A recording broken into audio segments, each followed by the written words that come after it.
कानों में पड़ा। सब कुछ एक अजीब सन्नाटे में बदल गया। माहौल में जैसे कोई अदृश्य ये डर घुलता जा रहा था। लोग इधर उधर भाग रहे थे। किसी के हाथ में पानी की बोतल थी, कोई कपड़े से हवा कर रहा था और कोई उस बूढ़ी औरत को संभालने की कोशिश कर रहा था जो जमीन पर गिरी हुई कांप रही थी। उसके होठों से कुछ अधूरे शब्द निकल रहे थे, जैसे वो कुछ कहना चाहती हो, पर उसकी आवाज उसके गले में ही अटक रही थी। मैंने दौड़कर उसका सिर अपनी गोद में लिया और चिल्लाई, कोई डॉक्टर बुलाओ, कोई पानी दो, जल्दी करो, उसे कुछ हो जाएगा। लेकिन उस भीड़ में जैसे किसी को समझ नहीं आ रहा था कि क्या किया जाए।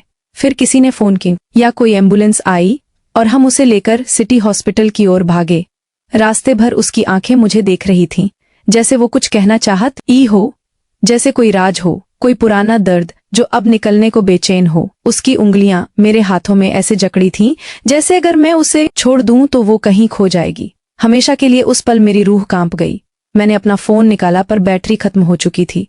उस वक्त दुनिया की सबसे बेबस चीज अगर कुछ थी तो वो थी मेरी खामोशी। एक औरत ने अपना फोन आगे बढ़ाया, लो, इससे कॉल कर लो, शायद कोई काम आ जाए। मैंने कंपक पाते हाथों से नंबर मिलाया और दूसरी तरफ से एक लड़के की आवाज आई, हेलो, कौन बोल रहा है? ये नंबर तो मेरी दादी के फोन में सेव था।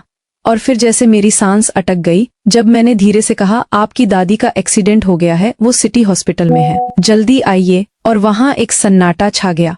उसने बस इतना कहा, मैं अभी आता हूँ। लेकिन बात यहाँ खत्म नहीं हुई। जब मैंने उस औरत की आंखों में देखा जो मुझे फोन दे रही थी, उसकी नजरें कुछ और कह रही थीं, जैसे वो मुझे पहचानती हो, जैसे वो मेरी कहानी की एक अधूरी परत हो। लेकिन मैं उसे नहीं जानती थी। फिर भी उसकी आंखों में एक डर था, एक छुपी हुई जलन और शायद एक गहरी साजिश। जब मैंने पूछा, आप कौन हैं, तो उसने बस इतना कहा, मैं वो हूँ जो आदित्य से प्यार करती हूँ और अब वो सिर्फ मेरा है। प्रीत, अब तुम कभी उसके करीब नहीं आ सकोगी क्योंकि आदित्य अब मेरा बन चुका है उसका। इन शब्दों ने जैसे मेरे सीने में आग भर दी। कौन थी ये लड़की, कहाँ से आई और क्यों? इतना नफरत भरा अंदाज था उसके लहजे में। लेकिन उससे पहले पूछ पाती, वो भीड़ में गुम हो गई, जैसे कभी थी ही नहीं। मुझे ऐसा लगा जैसे मैं कोई सपना देख रही हूँ या फिर कोई डरावनी कहानी जो अब असल बन गई हो। हॉस्पिटल में डॉक्टर भागदौड़ कर रहे थे। दादी को आईसीयू में ले जाया जा रहा था। उनकी धड़कनें बहुत धीमी हो चुकी थीं और उनकी आंखें जैसे अब भी मुझे कुछ बताना चाह रही थीं, पर वो बोल नहीं पा रही थीं।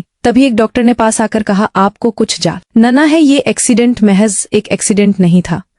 उनकी गाड़ी की ब्रेक फेल हुई थी और किसी ने जानबूझकर ऐसा किया है। उस पल मेरी रूह कांप गई और दिल दिमाग सब सुन्न पड़ गया। तो क्या ये कोई प्लान था?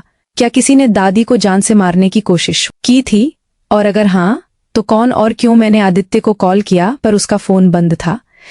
तभी याद आया उस लड़की की बात जो कह रही थी कि अब आदित्य मेरा है। क्या ये सब उसी का किया धरा है या फिर वो भी किसी बड़ी साजिश का सिर्फ एक मोहरा है?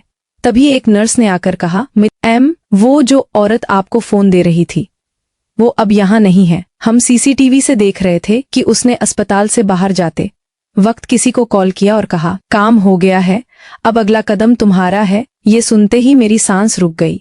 कौन है ये लोग और मेरी दादी का उनसे क्या लेना दे ना? अब मैं हर चीज को शक की निगाह से देखने लगी, हर आवाज, हर चेहरा, हर मुस्कान अब मुझे किसी ना किसी जाल का हिस्सा लगने लगा हो। हॉस्पिटल के बाहर मुझे एक पुराना भिखारी मिला जो हमेशा दादी को देखकर जय जय कुटुम्बिनी कहता था। इस बार उसने मुझे देखकर कहा, बेटी, सब ठीक नहीं है, तुझे बहुत संभल के रहना होगा। तुझ पे बुरी नजर लगी है, तेरे अपने ही तुझसे छीन लेंगे जो तेरा है। मैंने चौंक कर उसकी तरफ देखा। उसके चेहरे पे डर था, लेकिन वो कुछ और नहीं बोला, बस चुपचाप चला गया। उसी रात हॉस्पिटल में जब सब सो रहे थे, आईसीयू की मशीनों की बीप बीप की आवाज और नीली लाइट की टिमटिमाहट के बीच मैं दादी के पास बैठी थी और अचानक उनकी आंखें खुली। उन्होंने मेरा हाथ थामा और कांपती आवाज में कहा, बेटी, आदित्य को बचा लेना, वो फंस गया है। एक बहुत गहरी साजिश में फिर उन्होंने आंखें बंद कर ली और मशीनों की बीप तेज हो गई।